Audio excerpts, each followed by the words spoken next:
Hello, everyone. Welcome to Connected and Curious with Andy, the podcast where stories shine and understanding grows. I'm your host, Andy Chadwick, and together we're diving into the lives of incredible blind and visually impaired individuals who are changing the world in big and small ways. Here, we ask the questions, share the laughs, explore the challenges, and celebrate the triumphs without judgment, with curiosity and with heart.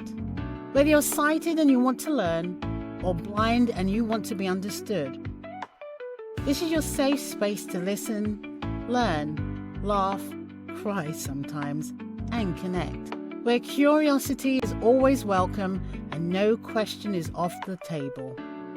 So, let's get connected, let's get curious, and let's jump into today's episode.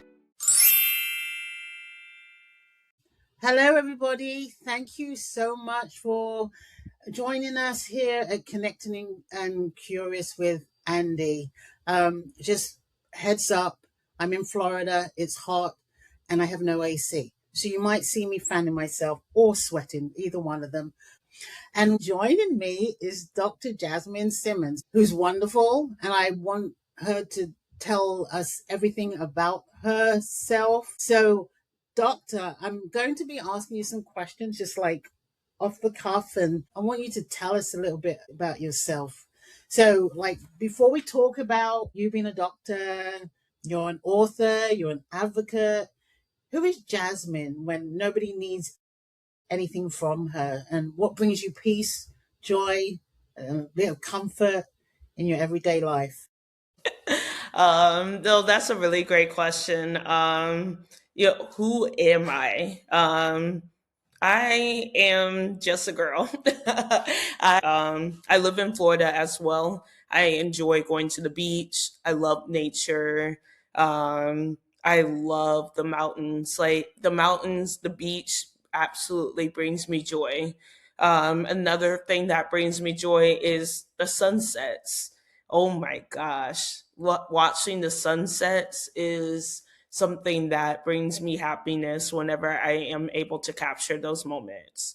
Oh, And that's something that, that brings me joy now, but also brings me sadness with my vision as it's deteriorating. To kind of quickly mention, I have Usher syndrome, which is a progressive eye condition. Pretty much my peripheral vision is shrinking as I get older, and it can lead to blindness one day.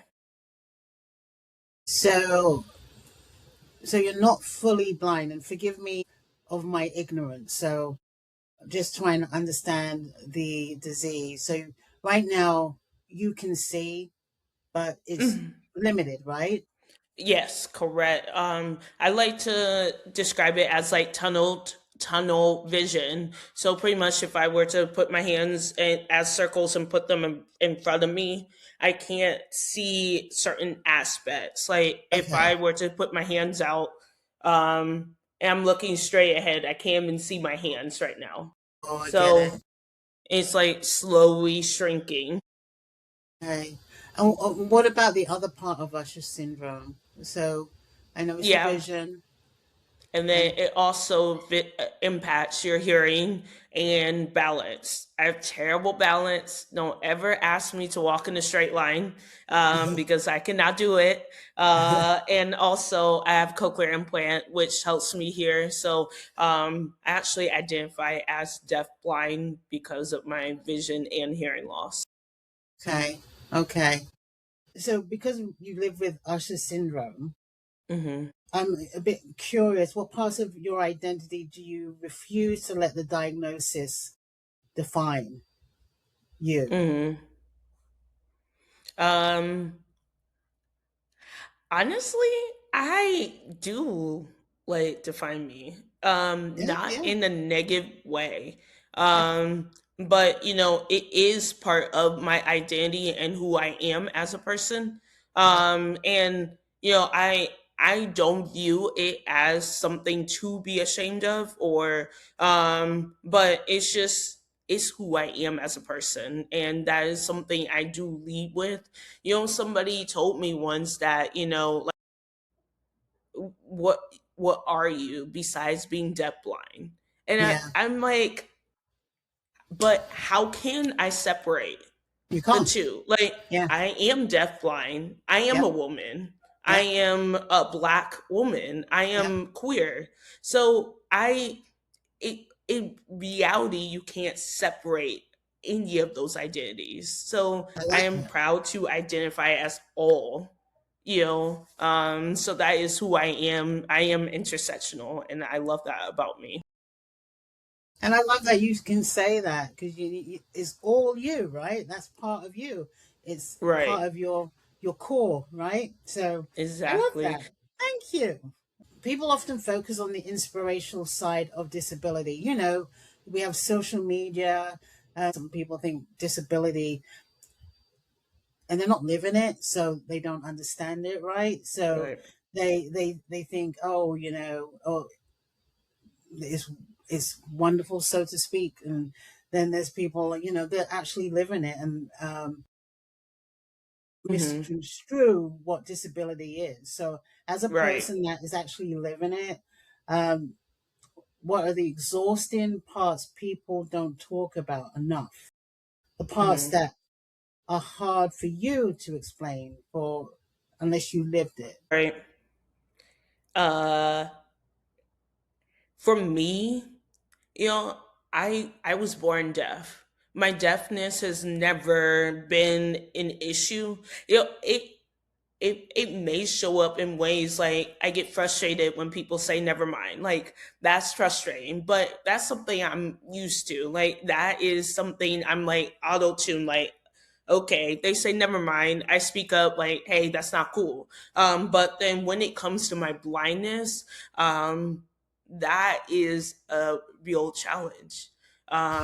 Because my deafness is fixed. It's I can't get any deafer than I already am. Yeah, it's I'm deaf, but with my vision, that is it psychologically messes with your brain because yeah, I can see that I'm going blind like every day, and it becomes a challenge because it's I wake up, I see, I'm going through the day, I can see that I'm missing parts of my vision.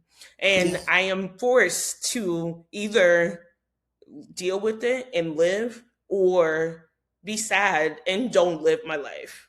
yeah, So it's those two options. And I'm going to choose to live.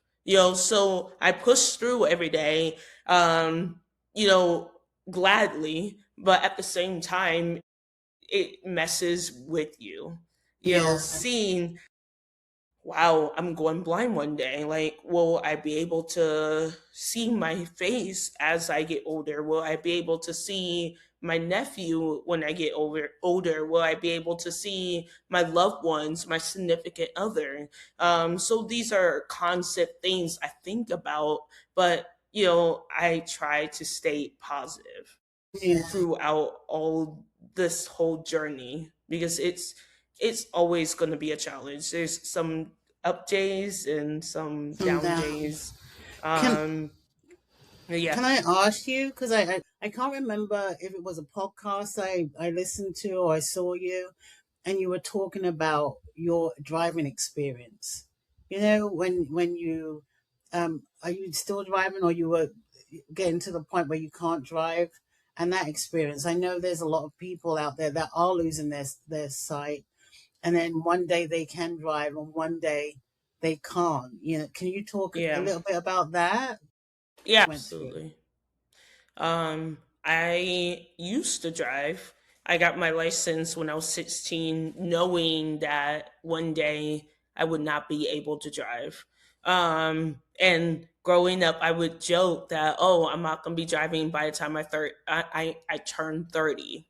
The joke was on me because that actually did happen. Wow.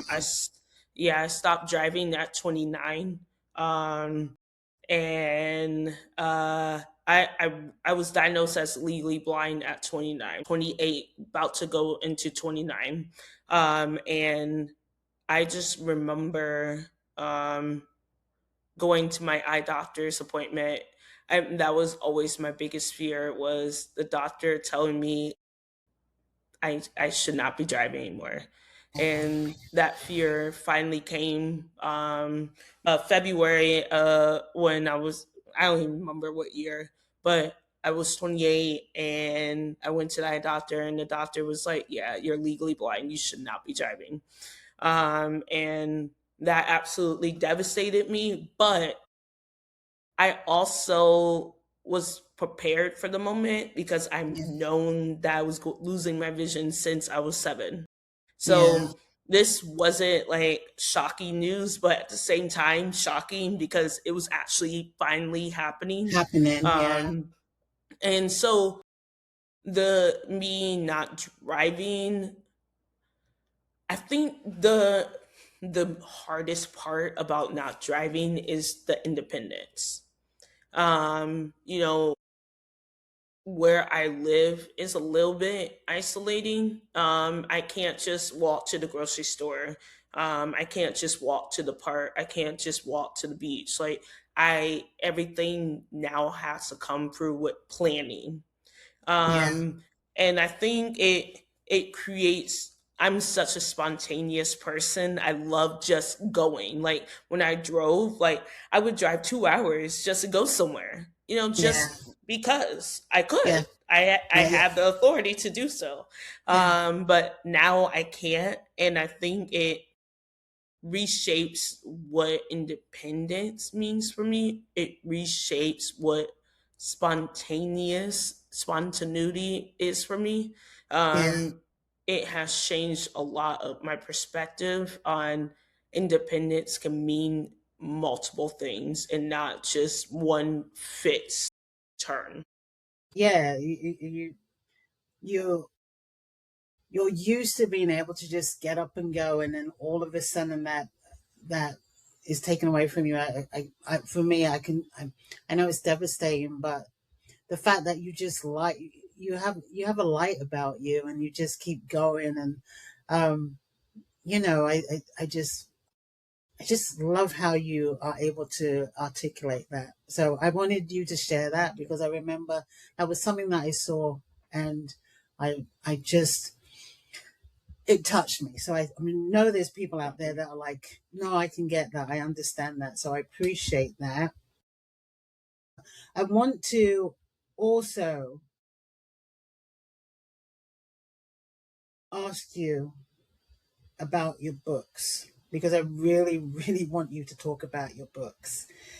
Extraordinary Jordan and Her Bionic Ears, and Ezra and His Magnificent Cane. So they're helping children see disability differently. Was there a younger version of yourself you were secretly writing those books for? Or when was the moment you realized, I don't just want to live this story, I need to write it for someone else? When did it happen? Um, so those two books are part of the Usher syndrome series.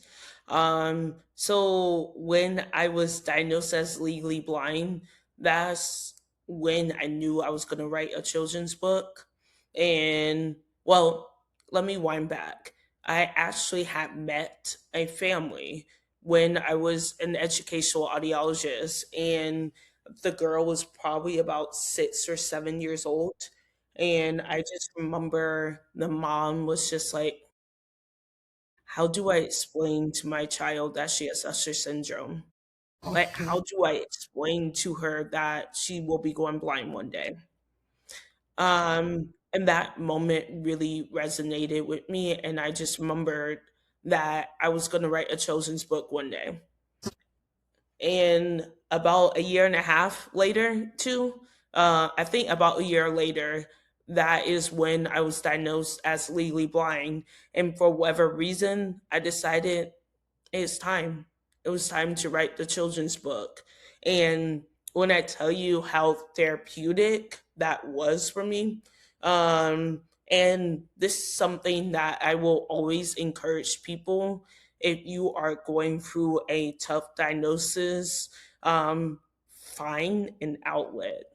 Because even though this is something I knew was coming, having my children's book, like, I poured into that book. It took me 9 months to create, and it really did save me.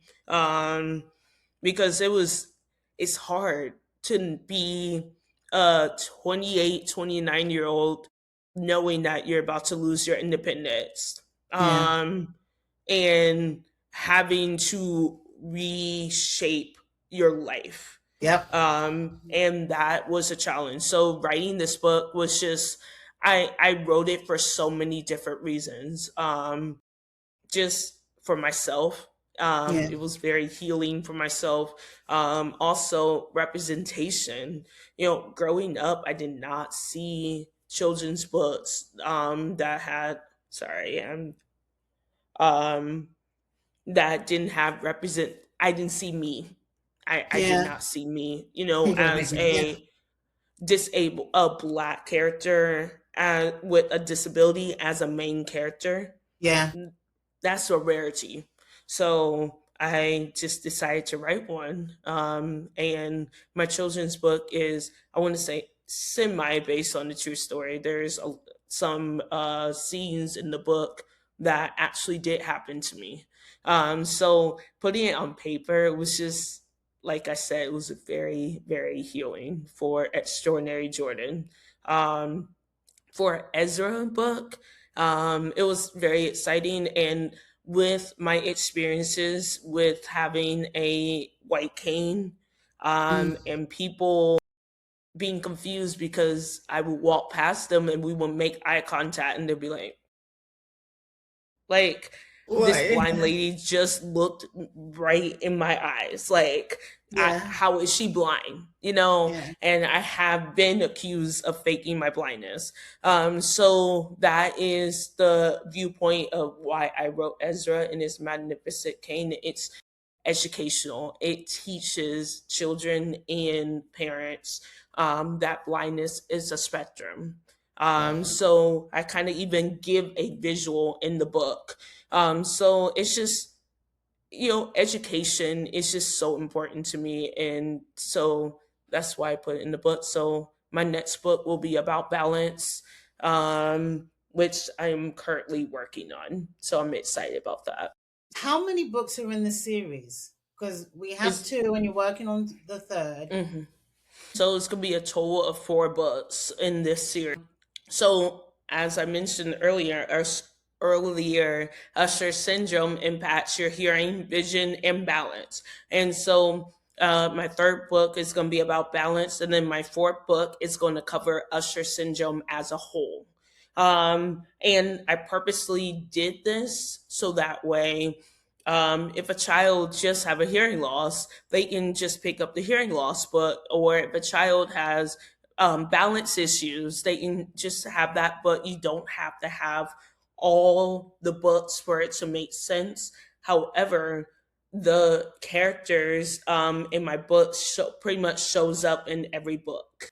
So in the first book, Ezra is actually in that book. People don't know that, but he's in there. But then my second book, Jordan is in the Ezra book. And my second book, my next character is actually in it already. So I like way but they're not the main character, but they will be the main character of their own story. What's the chatter like? What did the kids say after they? Because I've seen you gone to some book fairs and everything, and you see the little kids, and it's just heartwarming. What are their questions when they see you and they meet you, and what do they ask? They a lot of them are like in awe, or they will just look at the book and point to their ears and be like, and it melts my heart every time when I see a kid just being so excited to see hearing devices on the book. like see them in the book. And that is one of my purpose is for them to be excited to see them on the cover. And it just melts my heart every time. I just released Ezra and his Magnificent Cane, so I haven't had a lot of experiences with that book yet with blind children yet. Yeah.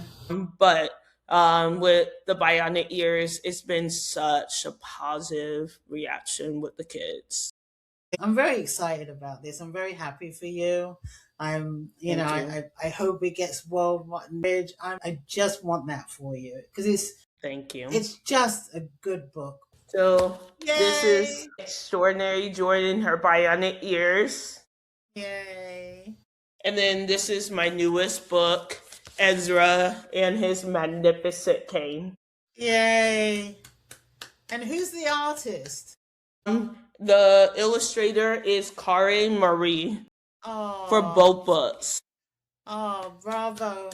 I am loyal to my illustrator. I am Yeah. never leaving her until she Yeah. says no more. No Yeah. more, then I will find somebody Bravo. else. But she's amazing. She does a phenomenal job. It's awesome. I love it. There's not enough out there for the kids. When you first brought out that book, I thought it was fantastic. So I want to go back and I want to touch on independence again. So what does independence really mean to you personally? Because I think society has a very narrow definition of independence when it comes to disability. Like I said, I have a different mean, and I feel like the older I've gotten, the more it evolves. You know, I so I have independence. Um, but do I have independence the way I want it? No. What I mean is I have to book a ride through a company called Userve, and that's provided by the city. They offer transportation for people with disabilities. It's essentially like a discounted ride. So I use User to get to work. But it also got pricier. It used to be $6, now it's $10. So it ironically it's cheaper for me to use Uber or Lyft to go work versus so I don't use User right now. But basically my independence, I can get to and from work with rideshare or User. If I want to go to the beach, I can still go, with these rideshare options.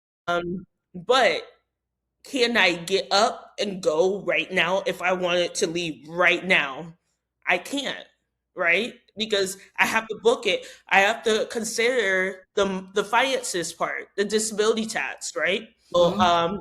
I like I this is it's been a while, but I also kind of have to be strategic. But one day I was like, I want to go to the beach. So I did. I spent $40 just to go to the beach. And then I'm like, okay, I'm at the beach, I'm having fun. And I'm like, okay, I'm ready to go home. Spent another $40 just to come back home. So and then that's not including tip. So, you know, I literally have to spend $80 just to go to the beach. Whereas you may spend what, 15, $20, $30? I don't know. I don't even that's the benefit of not driving. I have no Hmm. idea about gas anymore. Yeah. I have no It's idea. But expensive. right, I know. But like I I have to plan, and to me that take away my independence a little bit. It takes Yeah. away my being one my want, my desire to be spontaneous. In my eyes, what I see independence is not really having to rely on people. Mean living in somewhere in this accessible area, like I can walk to the grocery store, I can walk to a coffee shop, I can do X, Y, and Z. Yeah. But I'm not able to do that, but I I have to recondition my brain and still be you can still be independent. Yeah. Um, one, it requires planning. Two, it does require a little bit extra money, but you can still get to point A to B. Yeah. So Yeah. I just it is a work in progress. Yeah. I get it. And And I think people don't think about certain things that people who are blind and don't drive have to go through. Like an yep. example, when Yeah. I stopped driving, people like, oh, hey, at least you have a driver, try to, make it peppy. And I'm Yeah. like, yeah. Yeah. But then, like, what if I'm not in the mood to talk and Yep. they're in the talking mood? And Yeah. now I feel like I have to be rude and be like, I don't feel like talking. Yeah. Or I have to suck it up and talk because I don't want to appear rude to that Rude. person because I also have to worry about my ratings too, right? You Yeah. know, if I have a lower rating, that impacts me. So it's like, why don't you just speak up and say, but what if I offend them and Yeah. they affect my rating and that. And so there are things I think about. Or if they're picking me up at my house and I appear to be rude to them, what if they get angry? Now my safety is in danger. Like, Yep. so there are things that, oh, I don't know what the driver is going through. Like, what if they have an angry person that wants to go after them? Like, I Yep. don't know. Like, my life is in their hands. Yeah. So people don't think about all the extra things that people with disabilities have to go through. Yep. Like, those are things that go through my head. I'm like, well, I hope you're safe. Like I'm trusting you. Like there's a time someone was texting and driving. And I'm like, and I did say something at that time. I was like, can you please because I was heading to my job. My job is literally like 5 minutes from my house. So I'm like, Yeah. you can wait 3 more minutes to so those are things that I have to constantly deal with on a daily basis. People, you're right. People don't think about the extra things that you have to deal with. I continuously, and we don't Right. know about it. So I think it's important that we talk about it verbally so other people are aware, and those that are doing that service, first of all, be respectful, and second of all, understand what they're doing. You know what I mean? Being a doctor, you have a lot of patients, and I'm wondering, are there any times, or is there any time that you can remember that you dealt with a family who had a child, and they had a situation where um, maybe the parents didn't take the diagnosis as well as they wanted, and you had to um, give them an understanding, especially when they get that first diagnosis? Can you think of a time where you had that moment that it was bad at the time, but you were able to calm down and maybe followed afterwards after the diagnosis? Mhm. Did you continue that relationship? Can you think of any situations like that? Um, so Usher syndrome, like, are you referring to hearing loss or Usher syndrome? Either one, because Usher Okay. syndrome it incorporates both, yeah. Yeah, yeah. Well, you So tell me. there's a time that I had a family who the daughter had Usher syndrome, and I just remember the mom coming in. Her daughter, they already established that she had hearing loss, but the mom, she was telling me about how the geneticist had sat her down in a dark room and put tissues in front of her and was like, your daughter's gonna go blind one day. And the way they set it up was very somber. And I that story really impacted me. And I think as healthcare providers as a Mm. whole, it is so important to, I don't want to say stay neutral, but essentially stay neutral. Yeah. Because yes, it is sad, but it the way you present the news is going to be the way that people perceive it, right? Yeah. So Yeah. if you're over here like, oh my god, your your kid's going deaf, your kid's going blind, like, that obviously the person or the parent It's, is going to react like, oh my god, like, yeah. What am I going it's to do? Yeah. just right. So I try to be careful when it comes to when I am telling a patient or somebody that they have a hearing loss. I'm like, you have a hearing loss, give a moment of silence. I think that is one of the most uncomfortable things that people do as providers can do, is like, oh my gosh, like I gotta fill the air. And it's Yeah. like, no, you don't have to fill the air. Like, just pause, let them process it, and then ask, how do you feel about it, rather Yeah. than putting your own negative bias into that emotion, if that makes sense. That makes all the sense in the world. Yeah, That's so it excellent. that is so important to me. So I carry that when it comes to counseling. Like, how do you feel about that? And Yeah. then I take it from there. Like, oh, you're upset. Let's talk about it. Or, oh, you okay? Okay, great. Well, here are X, Y, and Z. That is how I approach when I am encountering when I Yeah. share the news of their diagnosis.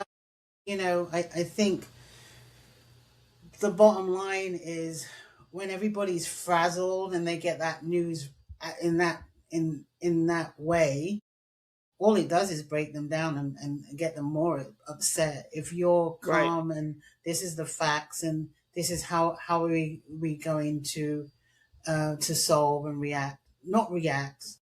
What are we going to do going Right. forward? That's the best way to maneuver. Anyway, Right. I think I would um, feel much better when you have that reaction. I don't want to go off course, but my mum has been dealing with losing her eyesight, and one thing that I have seen is some of the doctors that she has encountered, that the way they deliver information and what happens, my mother goes into a spiral and a panic. So Dr. Jasmine, I love everything that you just said, because like I said, the experience that I've had with my mom, some of the doctors, their bedside manner is just appalling, truly appalling. But thank you for that. So um so after everything you've experienced as a doctor, an Mhm. author, and someone navigating Usher syndrome, what do you hope people remember about you after this interview? Honestly, just I hope when people think about me, it's just live. Um, Yay! live your best authentic self. Life is too short to Really? wait to be sad all the time. But like, you have a choice. If you can choose to just live, like, take things one day at a time. That is something that I have to learn. I try not to think about the future so much, because when I think about the future, that's when I start spiraling. Yeah, yeah, So I try to just stay in the moment, enjoy, like I said, enjoy the sunsets, enjoy, what looking at the mountains, enjoy the beach, staying in the moment. So that is the one thing that, I hope people, when they think of me, is just think about just living. and just being your authentic self. Maybe I need to come and meet you up so we can go and see the sunset. And find a spot and just go. It's gorgeous. So, we know that the books are coming. What else are you doing? What else do we need to notify everybody to be high alert on? That's a good question. That's TBD. I don't know. Yeah, I just released the second book about a month ago. So I'm just working on the third one now. And doing various speaking engagements. And honestly, just living, you know, taking a day at a time. Hey, living is what it's all about, and sharing your story and your Mhm. journey so that everybody can learn. One thing that my whole intent for this podcast is not to educate, but there's questions that people have that are never asked because people are scared. And I just want Mhm. to be able to share where I can and just have a space to have a natter and just be real and not worry about the fluff. So, with that being Absolutely. said, if anybody wants to get in contact with you, how can they get in contact with you? You can get in contact with me through my website or my Instagram. They're both Dr. Jasmine Simmons .com or just DrJasmineSimmons on Instagram. And we'll have that in the show notes too. And then to Awesome. get your book, is it your website too? Yes. If Are you you on want to order my Amazon? books is on my website and it's available on Amazon as well. Come on, people, go get that book. Start Yeah. sharing. There's lots of lovely little ones that would love to read that book. I appreciate your time. I appreciate your expertise. I just appreciate you. So I thank you. appreciate you. Thank you so Thank you. much. Thank you so Cheers. much for having me. It's always a pleasure to talk to Oh, you and work I with love it. Steph as well. So it's always a Hey. pleasure.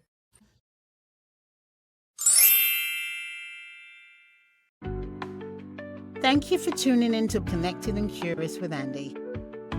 I hope today's conversation left you inspired, educated, and a little more connected than before. Remember, curiosity brings us closer, and every story shines a light. Until next time, stay connected, stay curious, and keep shining.